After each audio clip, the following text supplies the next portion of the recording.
Assalamualaikum warahmatullahi wabarakatuh. Saya Muhammad Rifki Santoso, ide suara dari Barikat Keuangan Medan. Kali ini saya akan membahas putusan pengadilan pajak yang membahas tentang aktiva leasing di perusahaan, tapi aktiva itu dicatat atas nama direktur perusahaan.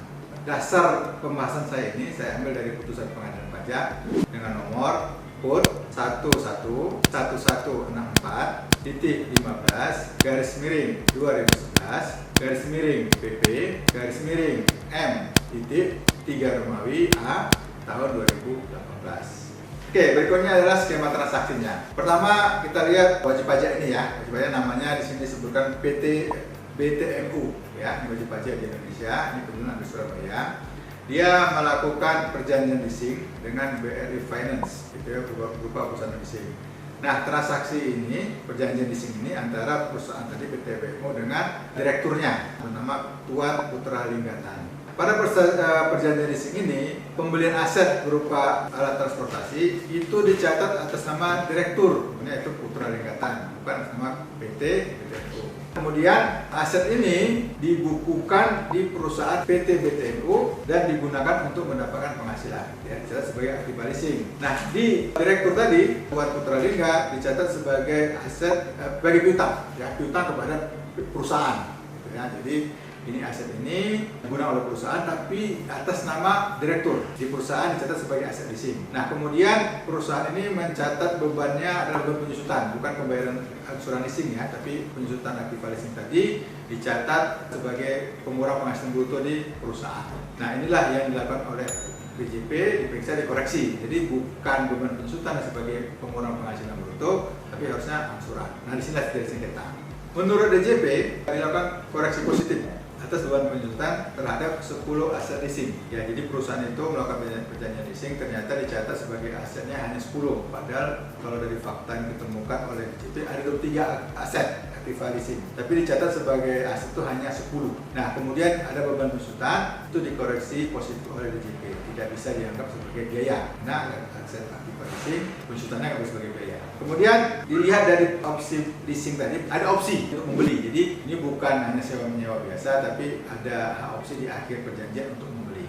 Kemudian tadi ya diketahui ada angsuran 23 aktiva leasing. Ya, padahal cuma catat 10, tapi mereka sebenarnya usaha melakukan perjanjian leasing terhadap 23 aset ya. Di sini disebutkan kendaraan truk. Dari 10 tadi itu yang diketahui dicatat sama pribadi si direktur tadi. Kemudian kita lihat di SPT-nya si direktur. Ke-10 aset tadi dicatat sebagai piutang kepada perusahaan. Walaupun atas nama direktur, tapi direktur nyatakan piutang.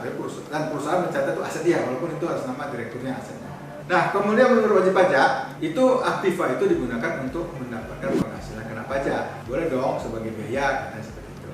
Nah, kemudian dengan menggunakan konsep matching of cost with revenue, jadi wajib pajak mengatakan, kami punya 23 aset leasing. Jadi kalau mau digunakan sebagai biaya angsuran jangan 10 aja, tapi ke 23-nya semuanya. Sementara yang dicatat sebagai aset tadi hanya 10, yang 13 lagi kan dicatat sebagai aset, tapi ada biayanya. Nah, jadi wajib pajak berargumen jangan 10 saja yang sebagai biaya, tapi yang ke 23 semuanya, karena memang pengeluarannya ada. Dan dia minta lakukan koreksi fiskal negatif tambah biayanya. Koreksi positif atas penyusutannya 10 aset tadi itu diakui oleh wajib pajak. Wajib pajak setuju, oke, kami setuju dilakukan koreksi fiskal positif atas penyusutan aktiva leasing. Tapi untuk koreksi negatif angsurannya jangan 10 saja, tapi harus yang semua 23-nya. Kemudian wajib pajak juga berargumen 13 tadi kan 10 catat, 13 kan enggak. Wajib pajak mengatakan kenapa kami tidak mencatat yang 13 itu? Karena itu belum menjadi milik kami, karena masih proses leasing, ya, belum selesai perjanjiannya, belum dilakukan hak opsi. Nah, majelis hakim mengatakan koreksi positif dilakukan oleh DJP atas beban penyusutan aktiva leasing sudah benar. Jadi tidak boleh diakui karena peraturan mengatakan untuk aktiva leasing bukan beban penyusutan sebagai pengurangan penghasilan bruto. Kemudian koreksi negatif ya atas angsuran itu hanya 10 saja, yang 13 lagi nggak diakui. Kenapa? Karena dicatat sebagai aset di perusahaan hanya 10. Maka 10 itulah yang boleh sebagai pengurangan penghasilan bruto angsurannya. Jadi pokok dan bunganya. karena itu dilaporkan di SPT-nya si perusahaan. Nah, dasar hukum ini sesuai dengan peraturan pajak ya, KMK nomor 1169 KMK.01/1991 tentang kegiatan sebagai usaha atau isi. Hakim membenarkan apa dikoreksi oleh DJP dan menolak keinginan wajib pajak untuk menambah biaya yang ke-13 aset tadi yang tidak diakui di SPT.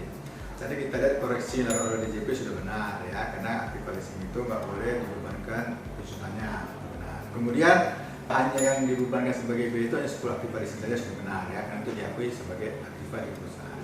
Nah, ini dilihat dari sisi konsep matching of cost with revenue dan azas keadilan. Apakah secara prinsip hukum sudah benar belum? Nah, jadi kalau ini kelihatan wajib pajak mengarahkan dari matching cost of revenue. Nah, kalau sisi hukum kita perhatikan bahwa ini yang melakukan perjanjian sebenarnya adalah siapa? Kalau dari data yang ada adalah PT BTMU dengan BRI Finance. Nah, kalau itu melakukan perjanjian, kenapa kok asetnya atas nama direktur? Kenapa sama direktur? Karena itu entitas yang berbeda. Harusnya atas nama perusahaan, nggak atas nama orang pribadi. Nah, kemudian kita lihat di SPT direktur, PT Tuan Putra Linggatan. Disebutkan di situ bahwa itu ada piutang kepada PT BTMU untuk kendaraan. Direktur mencatat ada aset dia berupa piutang. Ya, berarti kan ini jelas bahwa itu bukan aset perusahaan. Nah, kemudian ada kesalahan juga si perusahaan mencatat sebagai aset leasing. Padahal itu bukan aset dia. Nah, ini ada hal yang perlu diperhatikan dari prinsip hukumnya. Terlihat di sini bahwa ini nggak jelas ini asetnya milik siapa kalau dari data. Padahal dari fakta itu jelas harus milik orang pribadi.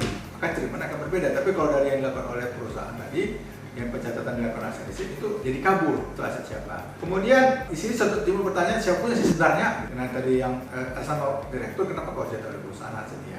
Kemudian kita lihat sini harus ada perbedaan. Sementara perusahaan mencatat seolah-olah tidak ada perbedaan. Jadi aset perusahaan ya aset direktur, aset perusahaan itu nggak boleh seperti itu. Harus jelas ya, karena ada entitas yang berbeda, maka harus jelas itu aset itu milik siapa. Ada dua kemungkinan yang harus kita lihat sehingga aspek pajak yang berbeda. Pertama adalah jika itu aset milik Tuan Putra Linggatan, tentunya angsuran yang berada di perusahaan tadi terhadap aset leasing itu merupakan pembayaran angsuran untuk Tuan Tan, bukan untuk perusahaan, karena aset si Tuan Tan tadi. Makanya kalau itu angsuran tadi dibebankan sebagai penghasilan si perusahaan, maka itu menjadi penghasilan si Tuan Tan, ya kan? Karena kan aset Tuan Tan tadi dibayar oleh perusahaan, maka itu harus menjadi penghasilan si Tuan Tan. Kalau ada penghasilan itu ada konsekuensinya. Apa penghasilan Tuan Tan kemudian ada withholding tax-nya situ. Itu kemungkinan pertama.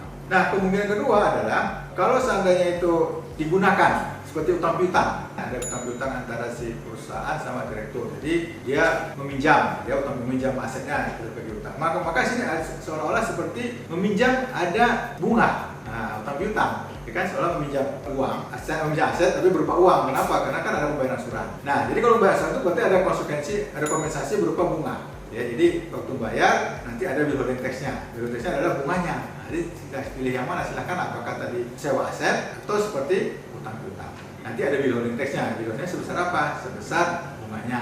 Nah, ini yang harus diperhatikan oleh DJP atau perusahaan tadi dalam hal melihat adanya perbedaan entitas dari prinsip hukum. Jadi jangan dilihat dari satu sisi saja, harus dari sisi yang lain bahwa perbedaan entitas harus ada perbedaan perlakuan perpajakannya.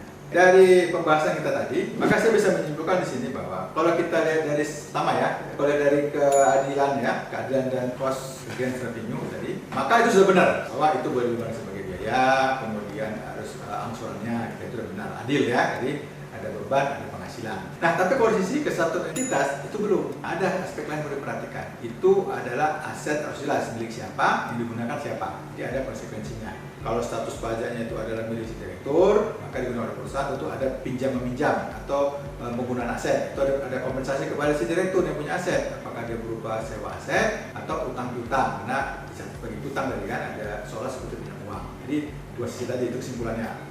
Satu sudah benar dari satu sisi cost matching revenue, tapi kalau dari sisi kesatuan entitas itu belum selesai, harus dikaji lebih lanjut. Nah, untuk itu DJP harus lebih luas melakukan pembahasan. Jadi kalau mau memeriksa jangan di situ aja, harus fokus ke yang lainnya. Jadi harus melihat faktor-faktor lain. Tentu ada hal lain yang perlu diteliti lebih lanjut. Apakah itu bisa berupa insentif? Nah, ini kajian lebih lanjut ya, mungkin bisa diteliti oleh teman-teman yang lain, pembaca atau pendengar oleh DJP. Apakah itu seperti seolah-olah insentif terselubung? Nah, ini saya nggak bahas di sini, tapi itu bisa jadi pemikiran. Ada kemungkinan lain. Nah, itu saja yang saya sampaikan. Mudah-mudahan dapat bermanfaat bagi kita semua dan ini bisa membuka wawasan kita. Terima kasih. Saya Muhammad Rizky Santoso, Bidaswara Media Medan. Assalamualaikum warahmatullahi wabarakatuh.